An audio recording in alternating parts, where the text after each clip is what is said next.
बात को कहा है कि उत्तर प्रदेश में भारतीय जनता पार्टी की सरकार को बनाने से कोई नहीं रोक सकता, वहां भारतीय जनता पार्टी की सरकार नहीं है। लेकिन उत्तराखंड की दृष्टि से यह चुनाव बहुत महत्वपूर्ण है, क्योंकि चुनाव आएंगे जाएंगे, सरकारें बनती हैं बिगड़ती हैं, लेकिन मेरा एक बात मानना है कि हर हाल में देश रहना चाहिए और देश की सुरक्षा के साथ कोई समझौता नहीं होना चाहिए।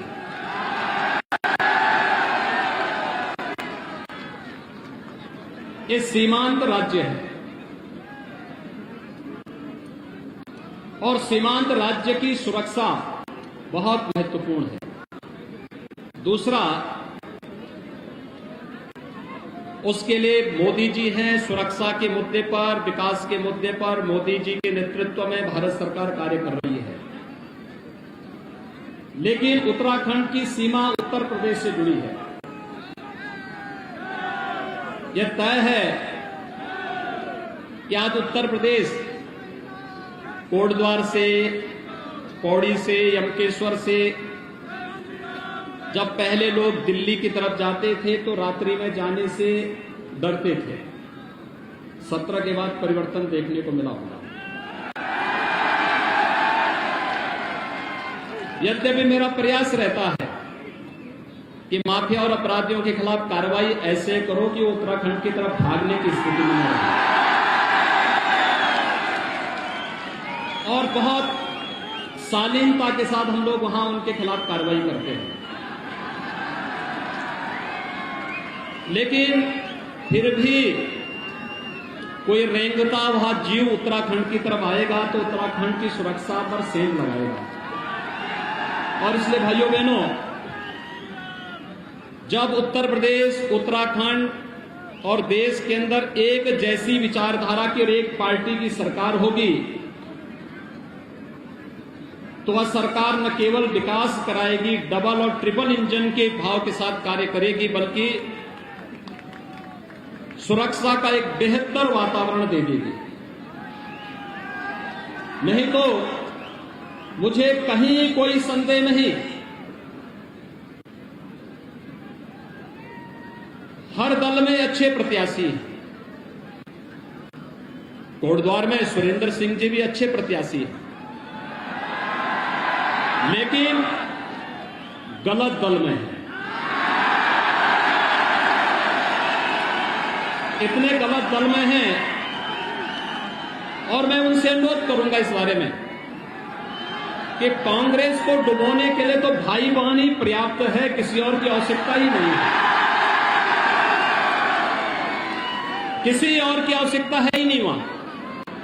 आप देख रहे होंगे हर वर्ष कांग्रेस से एक एक राज्य छिनता जा रहा है, और जो कुछ बचा हुआ है दोनों भाइयों बहनों के आपसी विवाद और वर्चस्व के कारण वह कांग्रेस भी डूब जाएगी। लेकिन कभी कभी डूबने वाले जहाज पर यात्रा करने वाले लोग अगर समय से बाहर का रास्ता नहीं लेते तो उनके लिए भी खतरनाक हो जाता है, और यही स्थिति आज कांग्रेस की है। भाइयों बहनों, अन्य दल भी आए हैं। हम लोग इस सदी की सबसे बड़ी महामारी को झेल रहे हैं। कोरोना महामारी ने पूरी मानवता के सामने एक भीषण अस्तित्व का संकट खड़ा किया। ये भीषण अस्तित्व का संकट किस कदर, इतना तीव्र संक्रमण कोरोना में हम लोगों ने देखा था कि बहुत सारे लोग ऐसे थे कि उनके परिवार का ही कोई सदस्य हॉस्पिटल में भर्ती होता था, दुर्भाग्य से मरता था, तो परिवार का कोई सदस्य इस बॉडी को लेने के लिए नहीं आता था।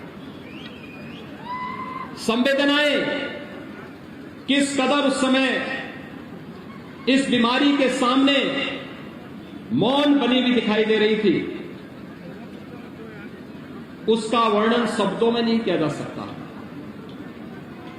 और उस समय संवेदना दिखाने के बजाय कांग्रेस ने, विपक्षी दलों ने जिस प्रकार के व्यवहार का परिचय दिया देश के सामने, वह किसी से छुपा हुआ नहीं। और दिल्ली के अंदर आम आदमी पार्टी तो उत्तर प्रदेश और उत्तराखंड के लोगों के साथ जिस प्रकार का व्यवहार किया था, उनको निकाल निकाल करके दिल्ली से भगाया जा रहा था। माइक लगा लगा करके उनको कहा जा रहा था उनके बिजली के कनेक्शन, पानी के कनेक्शन, ये सारी चीजें काटी जा रही थी, भगाई जा रही थी। और जब मैंने देखा कि लाखों की संख्या में उत्तर प्रदेश और उत्तराखंड के लोग, चाहे वह दिल्ली के अंदर आम आदमी पार्टी की सरकार रही हो या राजस्थान में फंसे हुए, कोटा में फंसे हुए उत्तराखंड के बच्चे, जब कहीं कोई देखने वाला नहीं मिला, तो मैंने उस समय के उत्तराखंड के मुख्यमंत्री त्रिवेंद्र जी से कहा था, मैंने कहा देखिए मैं काम करता हूं कि मैं अपनी बस भेज रहा हूं और उत्तर प्रदेश उत्तराखंड के दोनों के बच्चों को मैं लेके आता हूं वहां से। आप केवल उत्तर प्रदेश की सीमा पर उत्तराखंड के अधिकारियों को भेजिए और भाइयों बहनों, दिल्ली से आने वाले लोगों को, चाहे वे कुमाऊं के रहे हों या गढ़वाल के, दोनों को उत्तर प्रदेश परिवहन की बसेस से मैंने दोनों क्षेत्रों में, गढ़वाल में भी और कुमाऊं में भिजवाने का काम किया था। और कोटा में फंसे हुए लगभग 4,500 बच्चों को भी उनके गंतव्य तक, उनके घरों तक पहुंचाने के लिए उस समय त्रिवेंद्र जी के साथ हम लोगों ने मिलकर के काम किया था। राजस्थान में कांग्रेस की सरकार थी, वह भी संवेदना दिखा सकती थी, संवेदना नहीं दिखाई। मैंने राजस्थान के मुख्यमंत्री से बातचीत की थी, मैंने कहा जो भी खर्चा आएगा उत्तर प्रदेश वहन करेगा। उन्होंने कहा नहीं, हम नहीं करेंगे। तो मैंने कहा हमारी बसें जाएंगी, उन्होंने कहा हम नहीं जाने देंगे। तो मैंने कहा ठीक है, मैं अपनी फोर्स भेज करके अपने बच्चों को वहां से लेके आऊंगा। और भाइयों बहनों, मैंने हर बस में पुलिस के जवान भेजे और मैंने कहा सभी बच्चों को, उत्तर प्रदेश उत्तराखंड के सभी बच्चों को सकुशल वहां से निकाल करके ले आइए। उत्तर प्रदेश के बच्चों को उनके जनपदों में भेजिए, उत्तराखंड के बच्चों को उत्तराखंड सरकार जहां कहती है वहां तक पहुंचाने की कार्रवाई होनी चाहिए। किस मुंह से ये लोग आज वोट मांगने के लिए आ रहे हैं? दूसरा, कोरोना कालखंड में मोदी जी के नेतृत्व में पूरा देश एकजुट होकर के इस महामारी से लड़ रहा था। कितनी मजबूती के साथ लड़ रहा था। प्रधानमंत्री मोदी जी ने फ्री में टेस्ट, फ्री में उपचार, फ्री में वैक्सीन। आप में से कितने लोगों ने वैक्सीन ले लिया? 100% लोगों ने उत्तराखंड के अंदर वैक्सीन लिया है। भाइयों बहनों, जो लोग वैक्सीन के खिलाफ दुष्प्रचार कर रहे थे, कहते थे ना ये मोदी वैक्सीन है, बीजेपी वैक्सीन है, और इस मोदी वैक्सीन ने ही थर्ड वेव से हम सबको बचाया है। ये मोदी वैक्सीन है। याद करिए, थर्ड वेव अमेरिका में और यूरोप में आकर के कितनी तबाही मचा रहा है, हजारों लोग रोज मर रहे हैं। लेकिन उत्तर प्रदेश और उत्तराखंड में हर व्यक्ति सुरक्षित है, क्योंकि मोदी जी ने समय पे वैक्सीन दी और वैक्सीन के कारण जिन लोगों ने वैक्सीन लिया, थर्ड वेव उनका कुछ भी नहीं बिगाड़ पाया। अब हम लोगों को एक ही संदेश लेके जाना है कि मोदी जी ने फ्री में वैक्सीन दिया, सबकी जान भी बचाया, और भाइयों बहनों फ्री में राशन हर गरीब के घर तक पहुंचाने का काम भी किया है। ये है लोकप्रिय सरकार और संवेदनशील सरकार। सोचिए कि अगर कांग्रेस की सरकार होती, क्या ऐसा कर पाती? क्या उम्मीद करते हैं? मैं भी 1.5 वर्ष पहले केदारनाथ धाम गया था दर्शन करने के लिए। 2013 में मैं सांसद था, तब मैं गया था जब उत्तराखंड की त्रासदी आई थी। मैं देख रहा था उस समय क्या स्थिति थी, कोई पूछने वाला नहीं।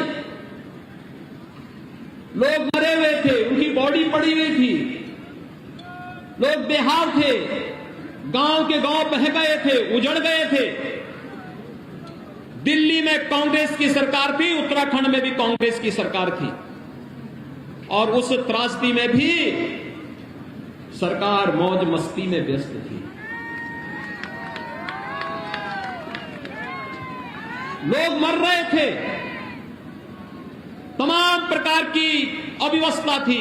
आज आप देखते होंगे नेपाल में भी भूकंप आता है, हो सकता है नेपाल में पता हो ना हो, लेकिन प्रधानमंत्री मोदी जी का फोन पहले वहां जाता है सहायता के लिए। देश के अंदर कहीं कोई साइक्लोन आता है, किसी भी समुद्र के किनारे के राज्य में कोई इस प्रकार की त्रासदी आती है, पहले से ही 72 घंटे पहले से ही अलर्ट जारी हो जाता है, एनडीआरएफ अलर्ट हो जाती है, कार्रवाई प्रारंभ होती है। लेकिन उत्तराखंड त्रासदी के समय दिल्ली सो रहा था, दोनों भाई बहन भी गायब थे, क्योंकि जब देश के अंदर संकट आता है, उत्तर प्रदेश से ज्यादा कौन भुक्तभोगी है? उत्तर प्रदेश ने पूरे खानदान को एक नहीं 4 बार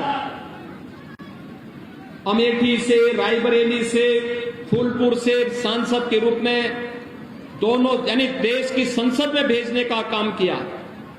लेकिन जब दोनों भाई बहन बाहर जाते हैं, उत्तर केरल में जाते हैं, तो उत्तर प्रदेश की निंदा करते हैं,